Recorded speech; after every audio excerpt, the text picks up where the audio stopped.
The future, as they say, is here. We conduct business with computers that we carry in our pockets, we hold virtual meetings from locations around the globe, and we have access to endless resources with just a tap of a finger.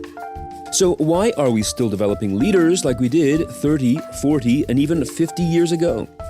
This is the question posed by executive coach Laurie Mazan, who is author of the new book, Leadership Revolution, The Future of Developing Dynamic Leaders. She says leaders need the nimbleness and openness to respond to environments where the rules are constantly changing, and she's here with me today. Each of our Cool Time Life podcasts focuses on a topic dealing with people, productivity, technology, and work life, and each offers ideas and facts you need to know about to thrive in today's busy world. An index of our podcast is available at steveprentice.com under the podcast link. So, Laurie, welcome to the Cool Time Life podcast. Hi, Steve. So happy to be here. So, we are here to talk about a problem with leadership that seems to be one that perhaps is an elephant in the room. We've got new workplaces, new work styles, new technologies, and of course, a continuous feed of new working people coming in, many of whom were born after 9/11 now. They've come from an entirely new generation.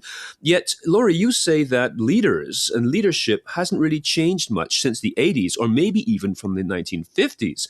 I agree with you, but first of all, can you describe what you mean by that? What are these leadership styles from half a century ago that we're still holding on to? Oh, wow. So much of the leader development approaches that organizations use today came from the last century. Like even the most basic idea of skill training, it really started in the 60s and 70s as part of OSHA and safety training. And then it became the predominant development tool, and yet only about 10% improvement is a result of training, online training, in-person training. So that's just not nearly enough to develop leaders at the level that organizations need them now. And virtually everything around leader development is from the last century, like assessment tools, 360 assessment tools, the 9-box performance or talent evaluation tools. Every style and leadership approach is all from the last century, and yet the environment that we're operating in has changed dramatically in this century. Now, again, I agree with you, and I have seen that firsthand, but my question then becomes, well, why? I mean, leaders are supposed to carry that big vision. What have they not noticed? Why are they so behind the times, given that their job is to drive into the future?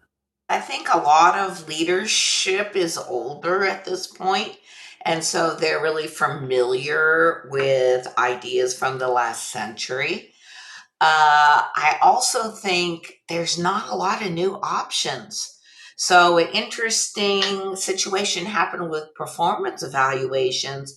In the late 2000s, a lot of companies started giving up the standard performance evaluation.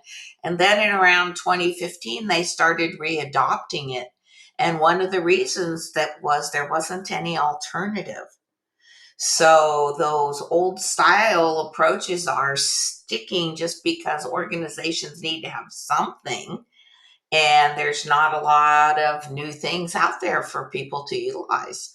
I find that amazing. It makes me feel like these companies should still be using typewriters as opposed to computers. I mean, It is kind of like they that. embrace technology so easily, but they haven't embraced this change in approach. And I mean, I'm seeing this with some of my clients who will readily admit that they have a command and control style, a very hierarchical and very fearful, perhaps, of letting go of what they know.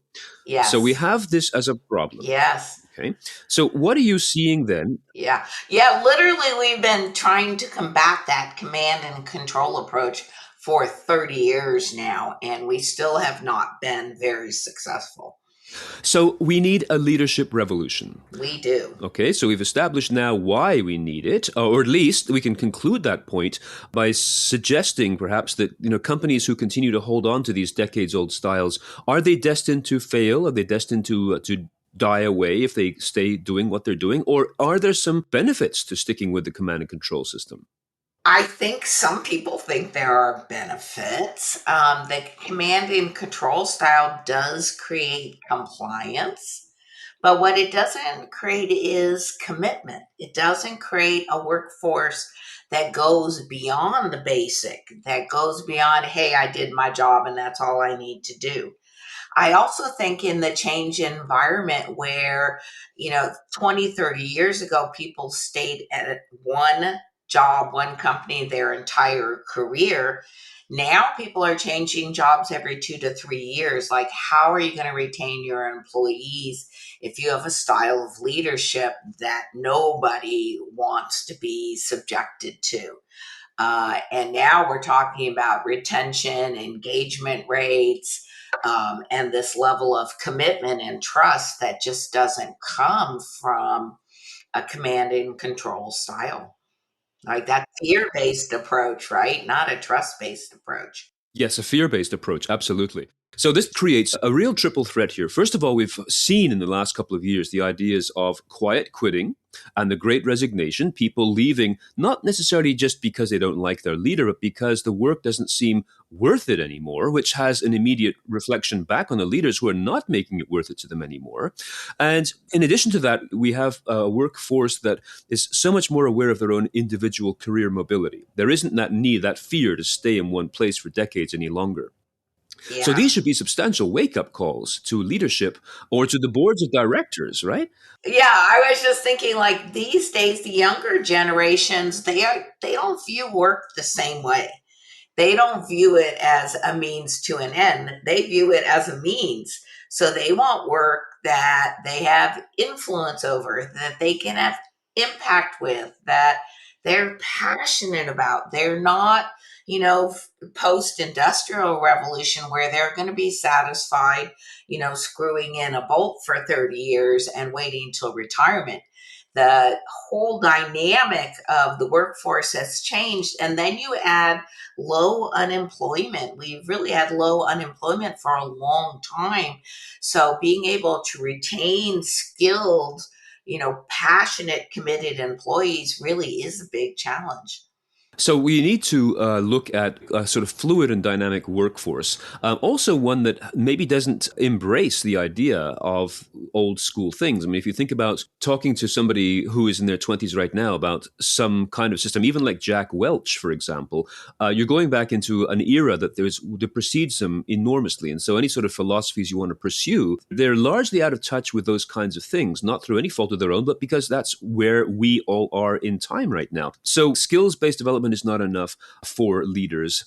In your 30 years of executive coaching, working with leaders, what do you teach them, and what sort of pushback or agreement do you get from the people that you work with? Mm, okay. Can I just back up and go to Jack Welch for a moment? Of course. Because those kind of classic leaders, Jack Welch retired in 2001. Like we started getting mobile phones in around 2007. So it was like a very different environment that he was operating in. I sometimes tell folks in my own company, like, "Hey, we didn't even have email for half of my career," and they're just like, "How?" They literally asked me, "How did you operate?" I'm like, "Well, How did you because we had other survive? ways to do it." Yeah, we survived it. I think the other thing that's really different from the Welch time frame is that time frame. The priority was on shareholder value. Employees, again, were just means to get to that shareholder value. And if you'll notice that range of leaders, they're almost all white men. So there was just a very different level of diversity then as well. So fast forward to now, and the priority sure is on shareholder value, but that's not the only priority because you can't get shareholder value if you don't have this engaged workforce that's staying at your organization long enough to have some impact. So that leads to what do I do in my coaching? It really is helping to shift mindsets. And what we do is we help people to think differently and then line up new behavior that matches with that new thinking so that that behavior is sustainable over time. And it's sometimes challenging, we're kind of old dogs, and teaching old dogs new tricks can be tough. But I do find that most people are interested in growth and development. And if we can find a kind of a motivation point for them where they can really see what I am doing is no longer working, it's not meeting my own goals. And here are my own goals, and then here's some thinking and behaviors that can really get me there, then people are willing to try new ways. And sometimes those new ways create sort of a lot of liveness or activity or impact that then reinforces the new thinking and the new behavior. Could you give me an example of something you would teach to one of your clients, as a new way, a new thing, like a what about thing? You ask your client, what about if you do this? How about if you try this? What would be an example of something you'd give them as an assignment to try? So we don't really advise as a coach. We are more like a thinking partner. So I'll use an example of trust, because one of the questions that come up a lot in recent years, last couple of years, is, what about trusting employees who are not coming into the office? Like, I Yes. used to know they were working because they were physically present, and now they're not physically present, or only physically present some of the time. How do I know they're working? So this is just a whole topic around trust. And so what we would do is uncover, the leaders thinking around their trust of their employees, help them understand the impact when they are showing a lack of trust, and then help them understand what the impact might be when they are setting up a system that's based on trust. Help them identify what some of those actual behaviors and systems might be, and then give them a chance to try it. And then say, hey, what did you learn from that? Right? Did you find that people were actually more committed and providing a higher quality of work when you showed them trust? Or did you find that they all slacked off and didn't do anything?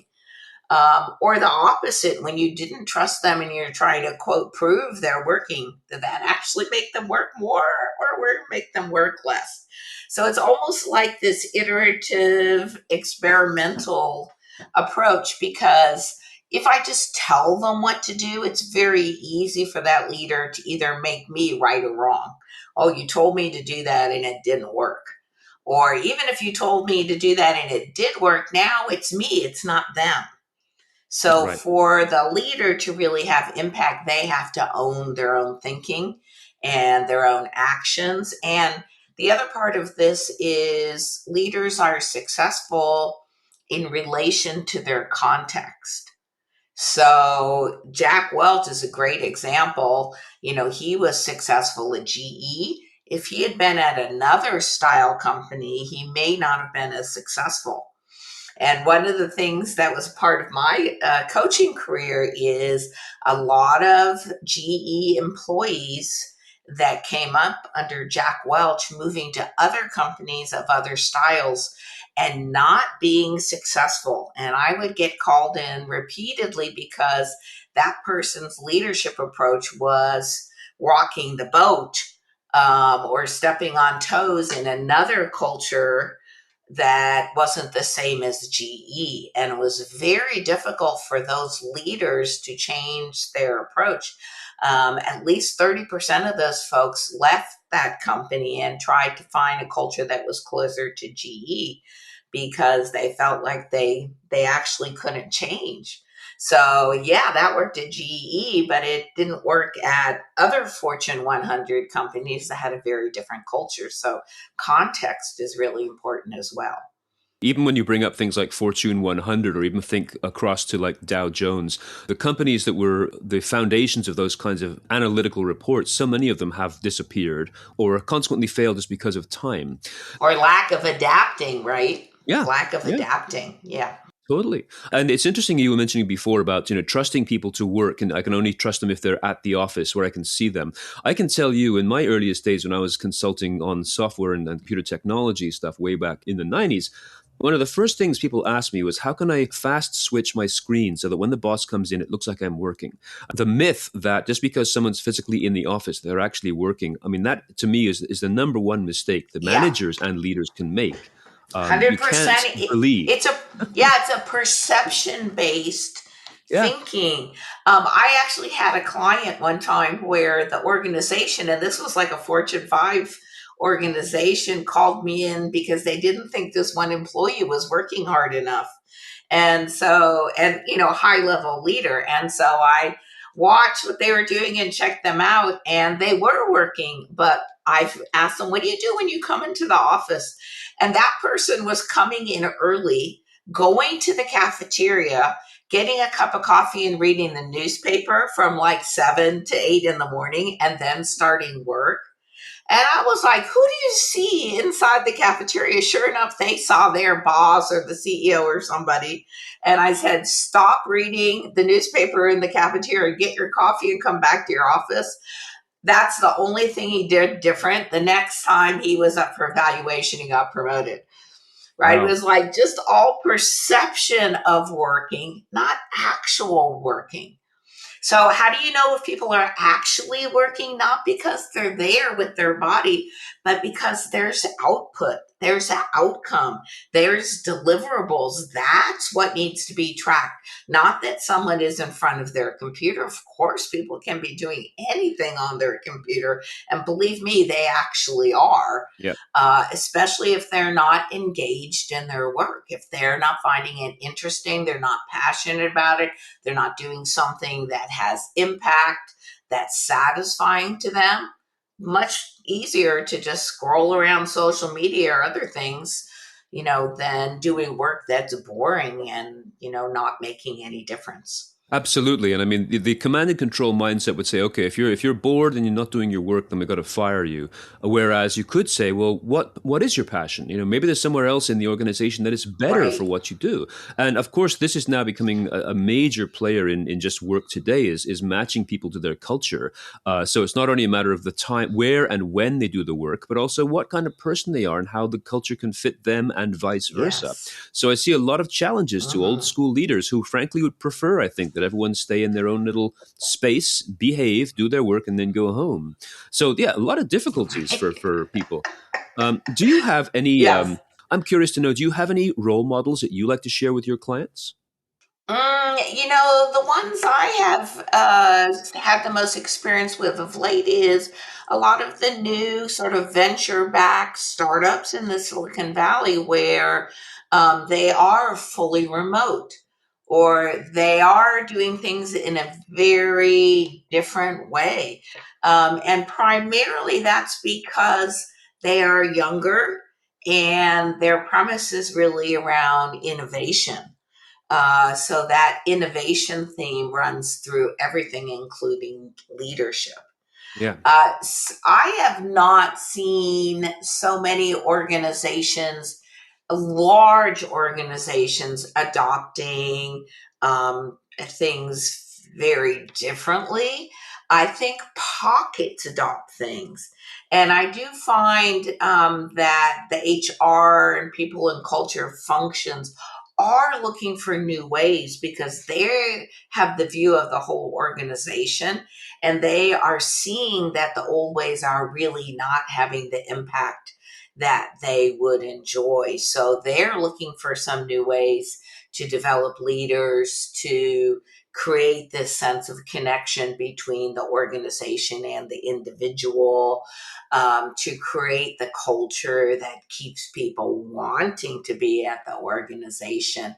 But I think it's a uphill battle for them because many of the more seasoned older leaders are not operating in a way that supports that approach. I sort of see some of this like in geological terms, the strata in rocks. When I look at the history of Microsoft, for example, only three CEOs in its history. First, the engineer, Bill Gates. Then Yep. the Wall Street high roller, right, Steve Ballmer. Now we have Satya Nadella, who is the kind of like the love guru. He wants to get to know all of his 150,000 employees and show love. And I think that's an interesting demonstration from one of the biggest and most influential companies in the world. However, there's lots of Well, battles to they were come now. just voted, I think, the in the top 5 best run organizations. I think maybe in North America, in the Yeah. US.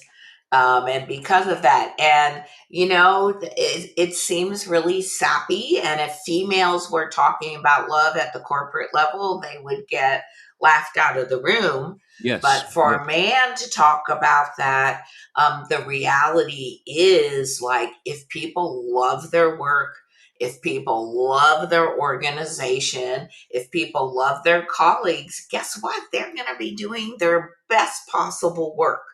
So it may sound sappy, but there is a core of truth in that idea.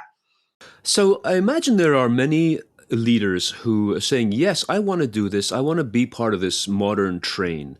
But they look around and they see their own bosses, and then they see the board of directors of the company all still stuck in the past and are feeling, well, I don't dare do Yeah. this because if I do, I'm the one who's going to get fired because I'm rocking a very old boat that is owned by all these other people in the room. So what can you Yeah. suggest to someone who is feeling constrained by this tradition that surrounds them in the C suite?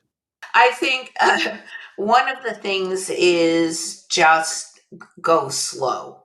Like make incremental change that then you can point out to those older, somewhat stuck people that impact. So, oh, we tried this with this team and here was the result. We'd like to expand it to additional teams, right? It's almost like you're going to have to show the impact and then create expansion from that to bring some of those older thinkers along. Unfortunately, I also think that just the aging of the leadership population is going to make a big difference because a whole swath of older leaders are going to retire and the younger leaders are going to come in with a very different ideas. So, unfortunately, it's going to be probably some aging out of the system. So just letting nature take its course. That's a very interesting Yes. approach. Yes. These are fascinating times, and naturally, as humans age, they become naturally more conservative, if only in just sticking to the habits and the things that they knew. So you can't Mhm. blame people for wanting to stick with what they knew way back when. But it's clear looking. No, but I'll tell you from an aging perspective, our brains are very habituating. They like patterns. They like to repeat patterns that are recognizable. But notice as aging, what happens is you're not creating new neurons and neural pathways in the same way that you were when you were young. So, one of the big motivation points for older leaders is if you start thinking in new ways and creating new sets of patterns that you're utilizing, it's actually going to help you live longer. It's actually going to support your brain development. It's actually going to, slow down the atrophy that's happening inside your system. So, thinking in a different way and trying new things is actually to your own personal benefit as well as everyone else's. That's some very good advice. That sort of places the whole concept into a much more gravitas in the sense we're talking about one's own personal aging and vitality, not just simply a management theory. So that's really excellent advice. Right? So with enormous changes just happening in this last year with AI appearing everywhere. And prior to that, of course, we've all been through the work from home stuff, which was starting before the COVID pandemic peak and Mhm. continues to be an issue right now. So leaders have a lot of things to face. And I would Yes. say that my last question for you would be when you're talking about a secret to exceptional leadership, we've spoken about some specifics now. What are people looking for in leaders that is the secret to truly exceptional leadership? Yeah, that's a great question because you can get people to a decent level of leadership, but what is that secret sauce that gets them from decent to exceptional? And I think it's a set of capacities that are rarely talked about. A capacity being something that can always be continually developed. You've never filled the cup. There's always more that you can put in there. And some of those things have to do with your internal compass, and having a very strong sense of your own internal balance and equilibrium. And if you look back over history, some of the biggest problems were people who did not have that in place and made, poor choices not only for themselves but for their organizations.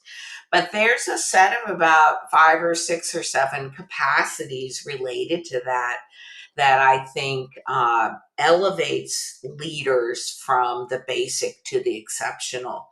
And I kind of call this being the eye of the storm. When you have just so much change swirling around you, how do you find that place in the center of the storm where it's, clear and bright and sunny, and you have that 360 view around you, and you're not just getting pushed one way or another by the economic or organizational forces?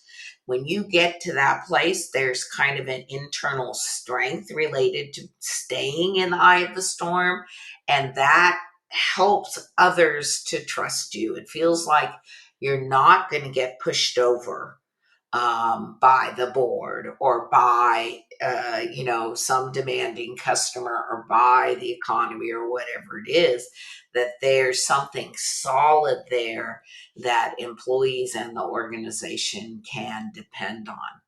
And when you get to that level, people want to follow you. Laurie, this is amazing and highly practical and visible, intelligent ideas. And I say that because it allows people to see the potential, not just simply hear it. So I thank you very much for the guidance you provided to our listeners today. So tell us a little bit more about you, about your service, your practice, your publications, and where people can find you online.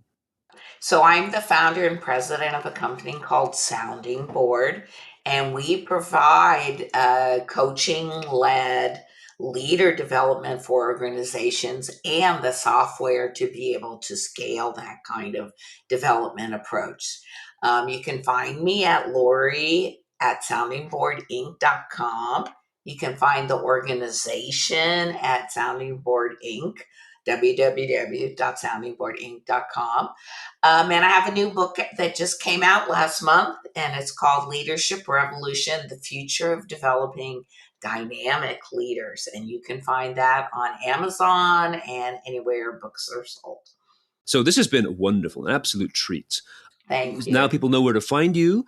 I want to just simply thank you so much for being with me today on the Cool Time Live podcast.